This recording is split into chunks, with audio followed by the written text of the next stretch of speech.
Well, thank you very much. It's an honor to have President Zelenskyy of Ukraine. And we've been working very hard, very close. So we've actually known each other for a long time. We've been dealing with each other for a long time and very well.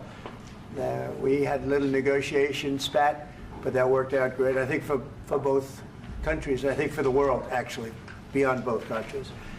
And we have something that is a very fair deal. And we look forward to getting in and digging and working and getting some of the rare earth. But it means we're going to be inside, and it's a big commitment from the United States, and we appreciate working with you very much.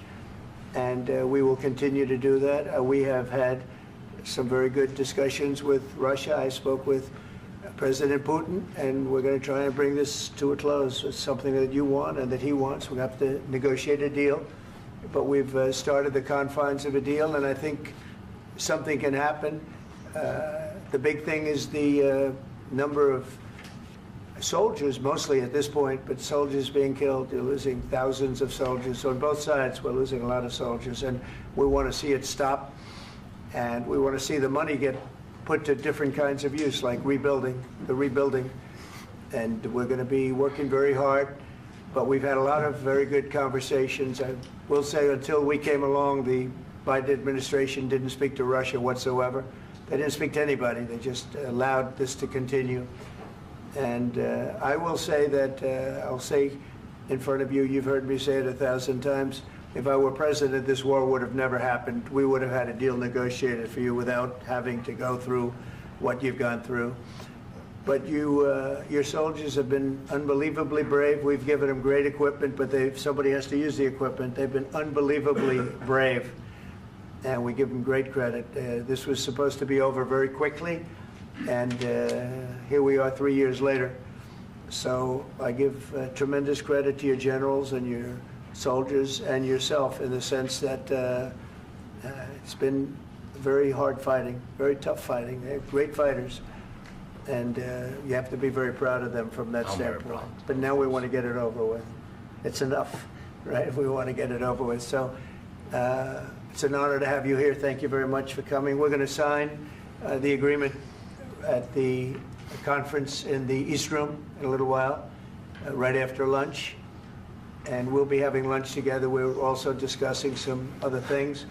And we appreciate everybody being here. It's somewhat of an exciting moment, but the really exciting moment is when we get when they stop the shooting and we end up with a deal. And I think we're fairly close to getting that. And an honor to have you, and please, I'd like to say something. Yeah, thank you so much, Mr. President. Thank you for the invitation. And really, I hope that this first document, will be a first step to real security guarantees for Ukraine, our people, our children. I really count on it. And of course, we count that America will not stop support. Really, for us, it's very important to support and to continue it. I want to discuss it with details further during our conversation, and of course the infrastructure or security guarantees, because for today I understand what Europe is ready to do, and of course I want to discuss with you what United States will be ready to do. And I really count on your strong position to stop Putin, and you said that enough with the war. I think that is very important, Ben, to say these words to Putin at the very beginning of war, because he is a killer and terrorist. But I hope that together we can stop him. But for us, it's very important to, to save our country, our values, our freedom and democracy, and of course, no compromises with the killer about our territories. But it will be later. And of course, what I wanted, we spoke about it by phone with you, about the drones production. We have very good drones production. I think the best one in the world for today because of the war. Yes, and of course, we need very much the air defense. You have the best air defense in the world, and really you helped us under attacks of Russians. And I want to speak how we can exchange the licenses. We're open to share the licenses of all our drones with you, of course, with the United States. And we need licenses for quick production of air defense. Even after the war, we need our nation to be calm, that we are secure. So that's why we need this air shield. And of course, about this I want to speak about the contingents. I think that France and UK already spoke to you, and we know that Europe is ready, but without the United States, they will not be ready to be as strong as we need. And then the last point, last not least, about exchange, about our people and children. And you know that this crazy Russian, that they stolen 20,000 of children, Ukrainian children. They changed their names, they changed their, their families, relatives, and now they're in Russia. We want to bring them back, and really, it's a big, big dream, task, and goal for me, and our warriors. By the way, Mr. President, we exchanged, released more than 4,000 warriors from Russian prison, but there are thousands more in the prison. I wanted to share with you some images.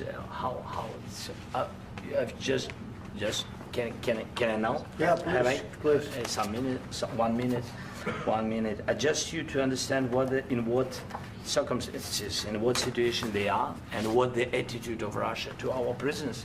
That guys, just you before and after. And you see before and after, just you to understand. Now thousands of such guys, ladies and men, there, and that, so they don't eat, they beat them, and they, they do a lot of bad things. So out of, even during the war, there are rules. Everybody knows there are rules during the war. So these guys, they don't have any rules. You see that, 50, 60 kilograms left, and a lot of such things. And I didn't want to show you what the changes with images of children, because I will just share with you. And I mean, it's looking tragic. Yep, that's tough stuff. Yeah, I wanted very much to give you, and you see it. Yeah. This is pastor, by the way. They stolen pastors, because it's not Russian church. They stolen pastors and moved pastors to the prison. At the end of last year, we brought 3 pastors, and we could exchange them. And this is pastor, you see. Yeah, that's tough. Yeah. So I mean, this I wanted to show you, and this. So thank you very much. We want to get that ended, right? Yeah. Of course, we And want. I think we will. And We have to, of course. do you have any questions, please? Mr. President, thank you, Mr. President. With the, how much money is the U.S. going to put into the fund that is being created today, and how does this provide long-term security for Ukraine? Well, we don't know exactly how much, because we're going to be putting some money in a fund that we're going to get from the raw earth that we're going to be taking and sharing in terms of revenue. So it's going to be a lot of money will be made from the sale and from the use of raw earth. And as you know, our country doesn't have much raw earth. We have a lot of oil and gas, but we don't have a lot of the raw earth. And what we do have is protected by the environmentalists, but that can be unprotected. But still, it's not very much. They have among the best in the world in terms of raw earth. So we're going to be using that, using it for all of the things we do, including AI, and including weapons and the military, and it's really going to very much satisfy our needs. So it's something that just worked out really well. We have a lot of oil, and we have a lot of gas, but we don't have raw earth. So this has just about every component of the raw earth that we need for computers, for all of the things we do. This puts us in great shape. And long-term security for Ukraine. How does this provide it? I think they're going to have great luck. I think once we make the agreement, that's going to be 95% of it. They're not going to go back to fighting. I've spoken with President Putin, and I feel very strong. I've known him for a long time, and I feel very strongly that they're very serious about it, and we'll make a deal. And when the deal is made, I don't think we talk about security. Everyone's talking about the other day. All they talked about was security. I said, let me make the deal first. I have to make the deal first. I don't worry about security right now. We have to have a deal, because right now, last week, 2,000 soldiers died on both sides. 2,000, and they're losing 1,000, 2,000, 3,000 a week. So as we sit here and we talk, people are getting shot and dying on the battlefield. And they're not American soldiers, but they're Russian soldiers and they're Ukrainian soldiers, and we want to be able to stop it. And we want to be able also to spend money on other things. We don't want to, this is a tremendous amount of money. And what the Biden administration did was terrible. They were giving money, but he had no security on the money. Europe, as you know, gave much less money, but they had security. It was in the form of a loan. They get their money back, and we didn't. And now, at least we're protected because the American taxpayer has to be protected too. But this is an incredible agreement for Ukraine because we have a big investment in their country now, and what they have, very few people have. And we're able to really go forward with very, very high-tech things and many other things, including weaponry that we're going to use in many locations, but that we need for our country. Mr. President, This allows us to do this. will you continue Sorry. sending military aid? Yes, go ahead, please. If I can just, yes. In the document, there is one of the very important points. If we speak about business and investment, we never had LNG terminals in Ukraine. This document will open. I mean, the next documents, but anyway, here we see in the framework, we see really goodwill for this. LNG terminals for us is very important, and I think for security of European continent. We have the biggest storage, gas storage. We have the biggest in Europe. Yes, yes, and we can use it for LNG, use it for LNG, and we will do it. And really, we can help Europe because Europe really helped. President Trump said that they made less support, but they are our friends, and they are our very supportive partners. They really gave a lot, Mr. President. They did. They gave a lot, but they gave much less. No. Much less. No. No. No, not you. No. Okay. Okay.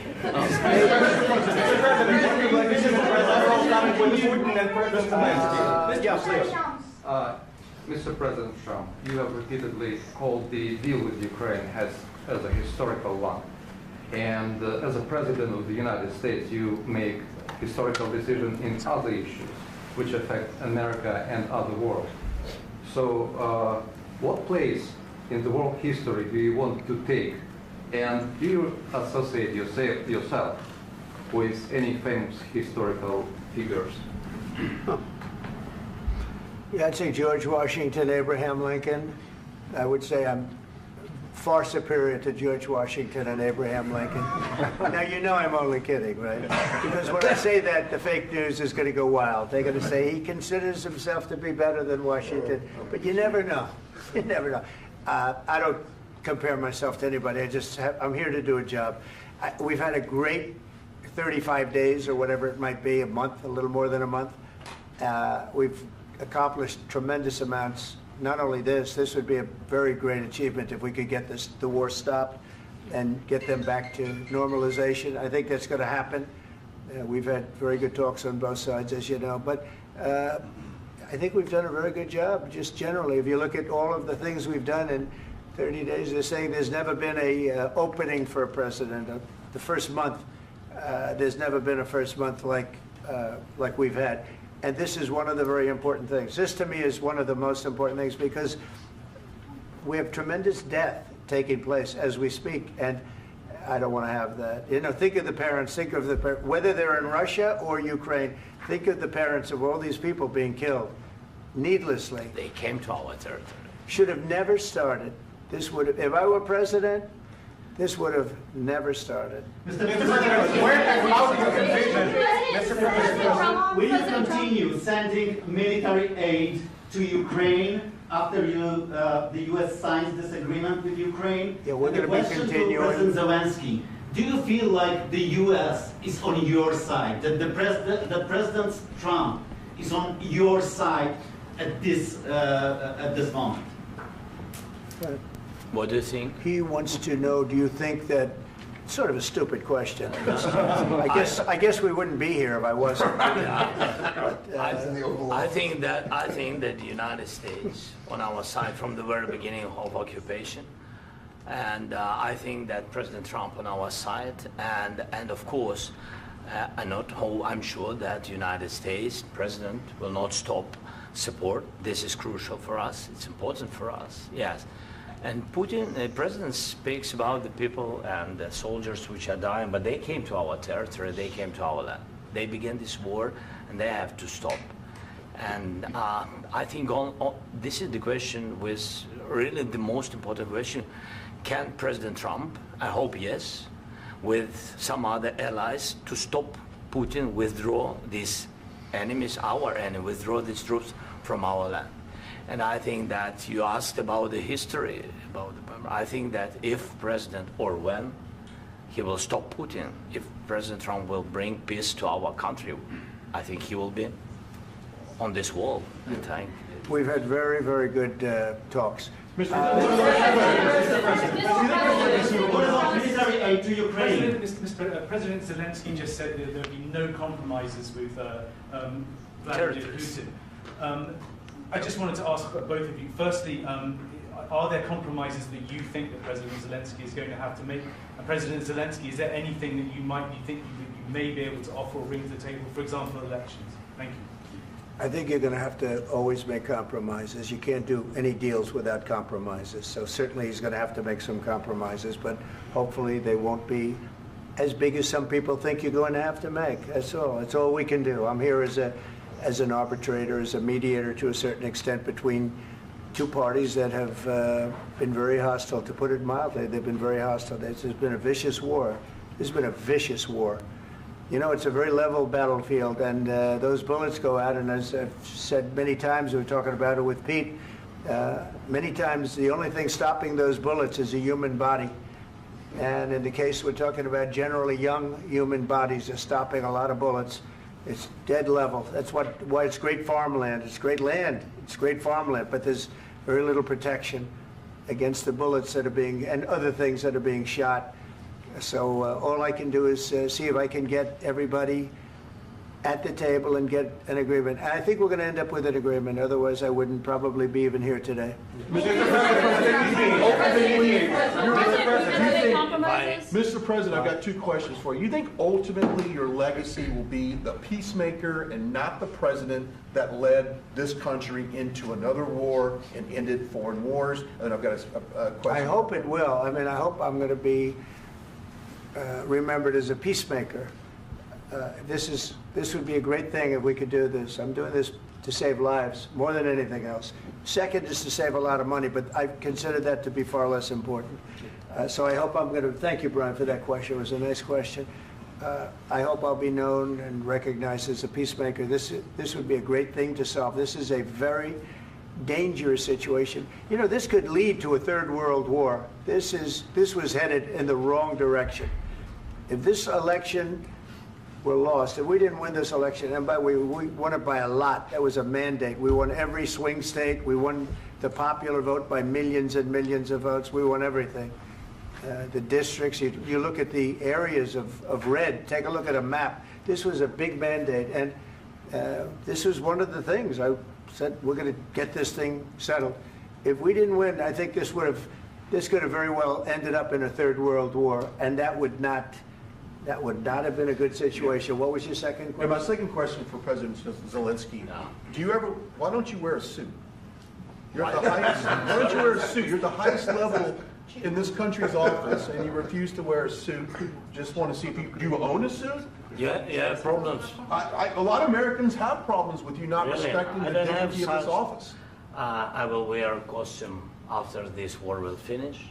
Okay. Yes, maybe one. Maybe something like this. Something like yours. Sir. Yes. That'd be great. Maybe something better. I don't know. We will see. Maybe something cheaper than. Yeah. Thank you. Thank you. Thank you, President Trump. You said yesterday that you have. Are you going to send more arms to Ukraine in case there's no peace? Yeah, we're going to have arms to Ukraine, yeah, sure. Hopefully I won't have to send very much, because hopefully we're going to have it finished. We're looking forward to finishing this quickly. We're not looking forward to sending a lot of arms. We're looking forward to getting the war finished so we can do other things. But we very much appreciate the agreement, because we needed what they had, and we're treating, you know, our country is now treated fairly. Biden didn't do that. He didn't know what the hell he was doing. This should have never happened. This should have never started. But you know, sure, the answer is yes, but hopefully we won't have to send much because I'm looking forward to getting it done quickly, very quickly. Does that mean you'll provide security guarantees, Mr. President? I don't want to talk about security yet because I want to get the deal done. You know, you fall into the same trap like everybody else. A million times you say it over and over. I want to get the deal done. Security is so easy. That's about 2% of the problem. I'm not worried about security. I'm worried about getting the deal done. The security is the easy part. Security is very nice. Everybody stopped shooting. And now will Europe put people there? I know France is going to. I know the UK is going to. I know other countries are going to, and they happen to be right next door. We haven't committed, but we could conceivably. You know, we have security in a different form. We'll have workers there digging, taking the raw earth so that we can create a lot of great product in this country. So in that sense, you have something, but we haven't determined that yet. I will say, in speaking to France and in speaking to, and they were here, as you know, last week and just the other day, they have committed to a lot of security. I don't think you're going to need much security. I think once this deal gets done, it's over. Russia's not going to want to go back, and nobody's going to want to go back. When this deal ends, I really believe this deal is going to be over. Question? Yeah, please go ahead. Go ahead. Thank you. Mr. President, thank you. You had Mr. Macron and Keir Starmer at the White House this past week, both of whom praised your courage and conviction to lead the pathway towards peace. Yes. Part of that involved, though, re-engaging Russia in diplomatic relations, something that previous leaders lacked the conviction to do so. What gave you the moral courage and conviction to step forward and lead that? Well, I love this guy. Who are you with? One American News, sir. Well, that's why I like him. One American News does a great job. I like the question. I think it's a very good question. It's a pathway to peace. It's a pathway to getting something solved. And I feel that as the head of this country, I have an obligation to do that. Plus, you know, we're very much involved. We got involved. It's too bad we got involved because there should have been no involvement because there should have been no war. And there shouldn't have been October 7th. That would have never happened. As you know, Iran was broke. They had no money to give to Hezbollah. They had no money to give to Hamas. They were stone cold broke. And then under Biden, they became rich as hell. They went from no money to $300 billion in a period of 4 years. And they gave a lot of that money away, and you see what happened. And that's a real mess also that we hope to be able to solve. But no, I appreciate your question very much. It's just, I feel I have an obligation to try and do something to stop the death. If I can answer. Yes, if I can answer. Please, Sorry. go ahead. Please. Please. And I do like your clothing, by the way. Yeah, really? Even though I think he's a great guy, by the way. But I don't know if you two like each other. But you know what? I think he's dressed. I like this guy. I think he's dressed beautifully. So I have more serious things than answer on such Yeah, questions. sure, I will answer on more That's serious a good questions if statement. I can. That's good. Yeah. So please, about security guarantees and about just ceasefire. We can't just speak about ceasefire and speak and speak. It will not work. Just ceasefire will not never work because I'm like a president. I have this experience, and not only me. Ukraine before my presidency, from the 2014, Putin broken 25 times. 25 times he broken his own signature. 25 times he broken ceasefire. But he never broke to me. He never broke to me. No, you were the president. He You were the president He during. never broke to me. In 2016, you've been the president, Mr. President. You've been the president, but he had, of course, not with you, but he had during those period, he had conversations with our side. And we had Normandy format, you know, the France, Germany, Ukraine, and Russia. And he broken 25 times. That's why we will never accept just ceasefire. It will not work without security guarantees. Security guarantees, maybe President is right about this document and other, but this document is not enough. Strong army is enough because his soldiers afraid, Putin's soldiers afraid of our soldiers when we're strong enough. If we are not strong enough, if we are empty, if our storage is empty, we can't defend our land. Today, you know, he knows that we have all the world knows that we have meeting. Yes, why he's using ballistic? Putin today using ballistic on our hospitals, schools, and etc. Ballistic. So he knows that we are here and that President Trump is really have goodwill to stop this war. And you hear now the president. So why he's using? So he doesn't want to stop. He doesn't want. But I hope that we will do it. Really, we'll do it. Security. When we speak about security guarantees, when the Europeans are ready for contingents, they need USA backstop. If there will not be United States, we will not never have any contingents, strong contingents from the Europeans, because they don't want to divide alliance, connection between the United States and the main and strongest ally and Europeans. And this is crucial, this is important. That's what we want to speak about very much. This is very important. And air defense. So air defense, really, we have big deficit with all these systems, and we need to provide this. We need it very much. Otherwise, Putin will never stop, and will go further and further. He doesn't want. He hates us, you know? It's not about me. He hates Ukrainians. He thinks that we are not a nation. He thinks, and he shared these thoughts, I think maybe with your team also, I don't know. But with all the Europeans, in media, officially and not, he always said that there is no such country, such nation, such language, and such life like Ukrainian. No, he really doesn't respect all the Ukrainians, and he wants to destroy us.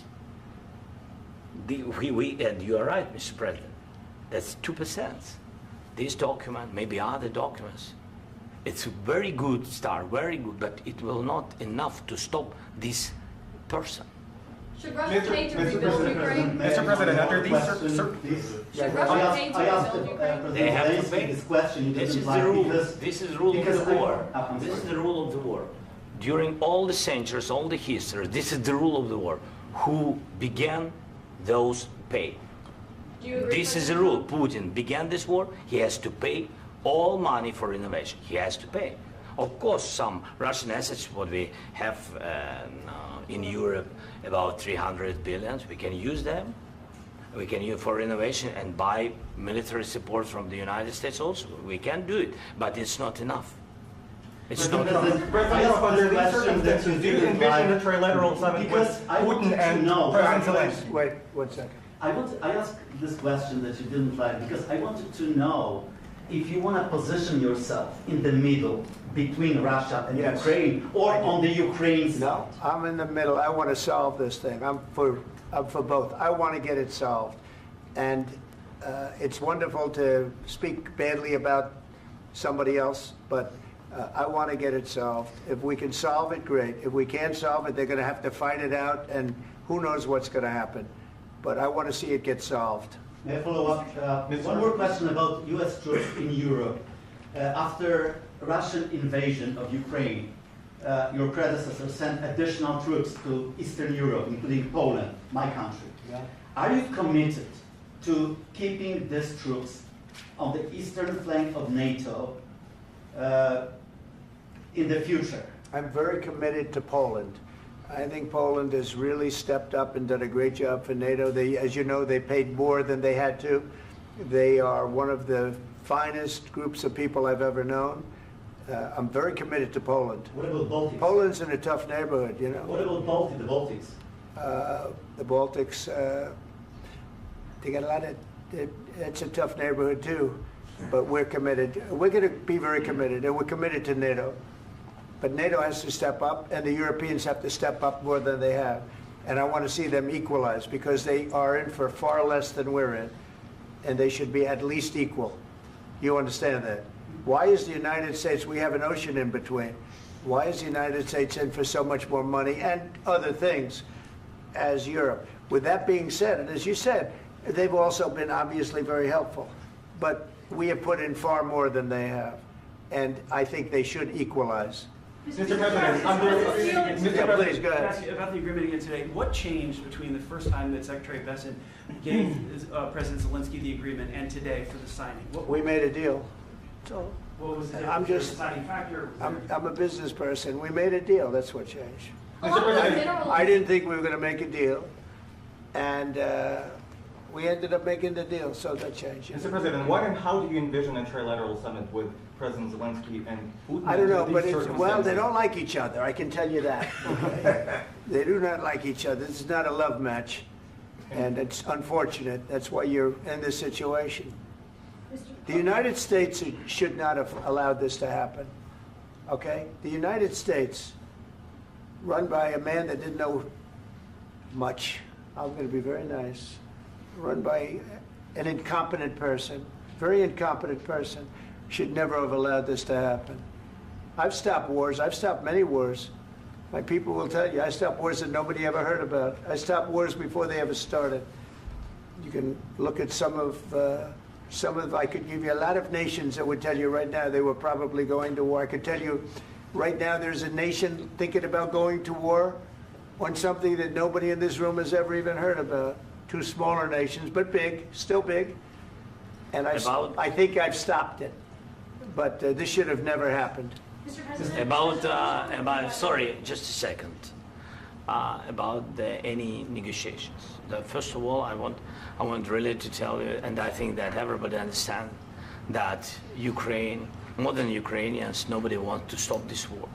But at the future, any negotiations, it's understandable that two sides of the war, not Russia and the United States, because this is not the war between Russia and the United States. This is war of Russia against Ukraine and Ukrainian people. So these two sides will be at the anyway will be at the negotiation table. Then of course United States, like the strongest partner of the Ukraine, and of course Europe. I think Europe is very important. I want to speak about it with the president. Yes, Europe is very important for us because we really defend Europe for today. All Europeans really recognize that we are defending the line, and they have real life, and our people are dying. That's why they helped us. And also, it's about the NATO. Yes, between, like the president said, you have big, nice ocean. Yes, between us. But if we will not stay, Russia will go further to Baltics and to Poland, by the way. But first to the Baltics. It's understandable for them because they've been in the USSR. You know, they've been one of the republics of the USSR, and Putin wants to bring them back to his empire. It's a fact. And when he will go there, if we will not stay, you will fight. Your American soldiers, it doesn't matter, do you have ocean or not, your soldiers will fight. Mr. President, would you be willing to visit Ukraine, maybe Kyiv or Odessa, which is known to be a 30-year-old Black Sea? It was my question. I'm sorry. I don't want to talk about Odessa now. Let's not talk about Odessa. I want to talk about making a deal, getting peace. We don't have to talk about Odessa, but a lot of cities have been destroyed. A lot of cities that are not recognizable. There's not a building standing. No, And a lot of things. Mr. President, you have to come and to look. No. We have very good cities.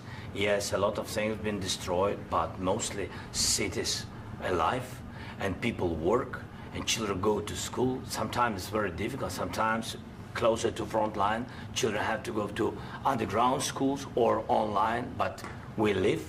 Ukraine is fighting, and Ukraine lives. This is very important. And maybe it's Putin is sharing this information that he destroyed us.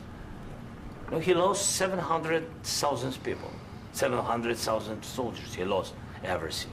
Yes. So, Mr. President, one more. I mentioned Poland. Please, go ahead. When did you last speak with President Putin, and what did he say that? A couple of days ago. And what did he tell you that gave you the assurance that he wanted peace? Well, that's what I do. My whole life is deals. I know pretty good. And I've known him for a long time. I've dealt with him for a long time. He had to suffer through the Russia hoax. You know, Russia was a hoax. It was all Biden. It was nothing to do with him. So he had to suffer through that, and he was able to do that. I think that he wants to make a deal, and he'd like to see it end. That's all I do. That's what I do. My whole life, that's what I do, is make deals. And I'm in the middle of a mess, because this is a real mess. It's a very dangerous one. If this doesn't get solved now, it's not going to get solved for a long time. So I hope we're going to get it solved. In the back, please. Thank you, Mr. President. Prime Minister Starmer claims repeatedly that his government believes in free speech and was not engaged in censorship. But his country's government arrests people for memes and thought crimes, and even more worrisome is pressuring American companies to censor Americans on its behalf. How can he be a reliable, trustworthy partner when he says things that are demonstrably false on such an important topic? Well, we actually spoke to him about that yesterday, and we thought they took it very, very much too far. JD was very strong on it. So was I. So was Marco. And we've been speaking to him about it. Marco, would you like to say something about that? Yeah, we have concerns, obviously, with the conduct of theirs, particularly as it impacts Americans. And there's real concern that American speech, which is online, could fall into the hands of British or any country's jurisdiction. And so this is a point the Vice President made at Munich, and I think it's a very compelling one, that what unites us with Europe, as much as anything else, is these shared values, and one of them being free speech. And so if Americans are threatened by it, we're going to need to take action in that regard. Mr. President.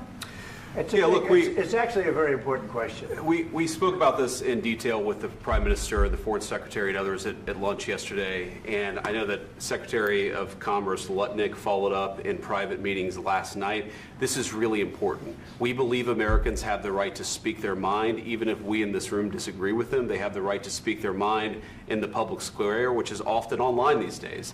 And we're going to defend that right as it pertains to American companies and American citizens vigorously if we have to.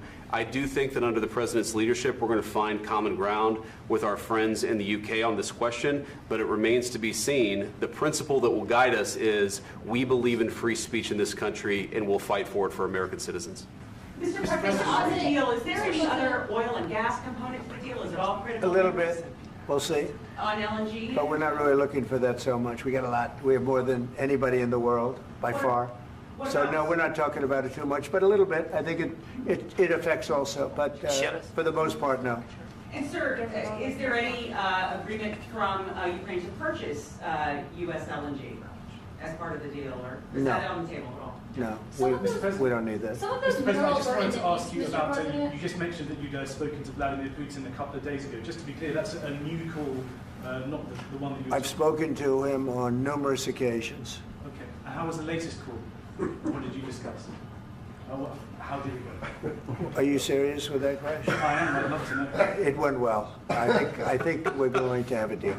On the minerals deal, Mr. President, some of those minerals are in the east of Ukraine, not far from the front lines and in areas that Russia has occupied.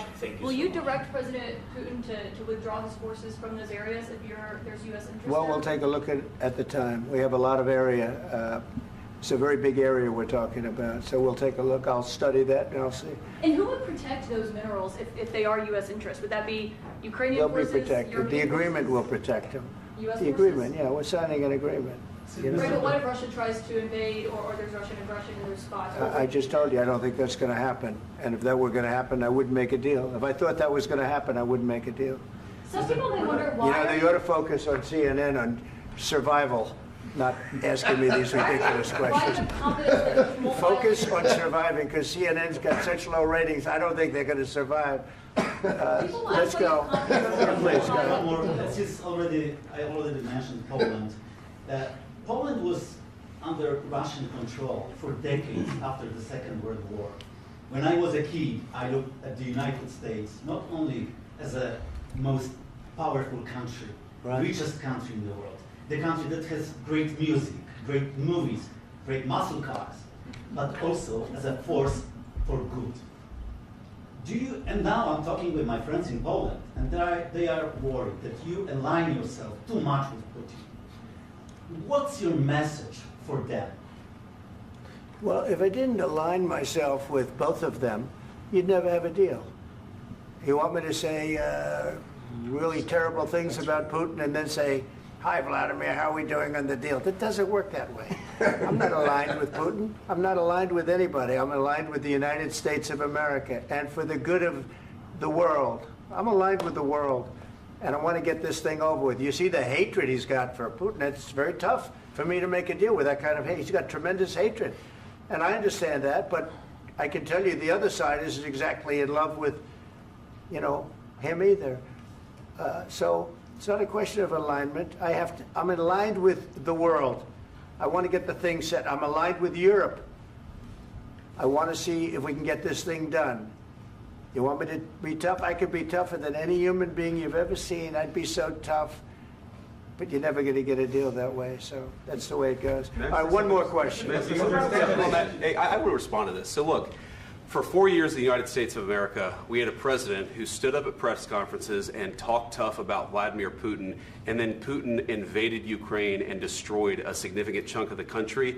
The path to peace and the path to prosperity is maybe engaging in diplomacy. We tried the pathway of Joe Biden of thumping our chest and pretending that the President of the United States' words mattered more than the President of the United States' actions. What makes America a good country is America engaging in diplomacy. That's what President Trump is doing. Can I ask you? Sure. Yeah? Yeah. Okay. So he occupied our parts, big parts of Ukraine, part of East and Crimea. So he occupied it on 2014. So during a lot of years, so I'm not speaking about just Biden, but those time was Obama, then President Obama, then President Trump, then President Biden, now the President Trump, and God bless, now President Trump will stop him. But during 2014, nobody stopped him. He just occupied and took. He killed people. You know what the contact line? 2015. 2014 and 2014. 2014. Yeah. So I was not here. Yeah, but that's exactly right. Yes, but during 2014 till 2022, yeah, the situation the same. The people have been dying on the contact line. Nobody stopped him. You know that we had conversations with him, a lot of conversation, my bilateral conversation, and we signed with him, me, like a new president. In 2019, I signed with him the deal. I signed with him, Macron and Merkel, we signed ceasefire. Ceasefire. All of them told me that he will never go. We signed with him with gas contract. Gas contract. Yes, but after that, he broken this ceasefire. He killed our people and he didn't exchange prisoners. We signed the exchange of prisoners, but he didn't do it. What kind of diplomacy, JD, you are speaking about? What do you mean? I'm talking about the kind of diplomacy that's going to end the destruction of your country. Yes, but if you Mr. President, with respect, I think it's disrespectful for you to come into the Oval Office and try to litigate this in front of the American media. Right now, you guys are going around and forcing conscripts to the front lines because you have manpower problems. You should be thanking the President for trying to bring an end to this conflict. Have you ever been to Ukraine that you say what problems we have?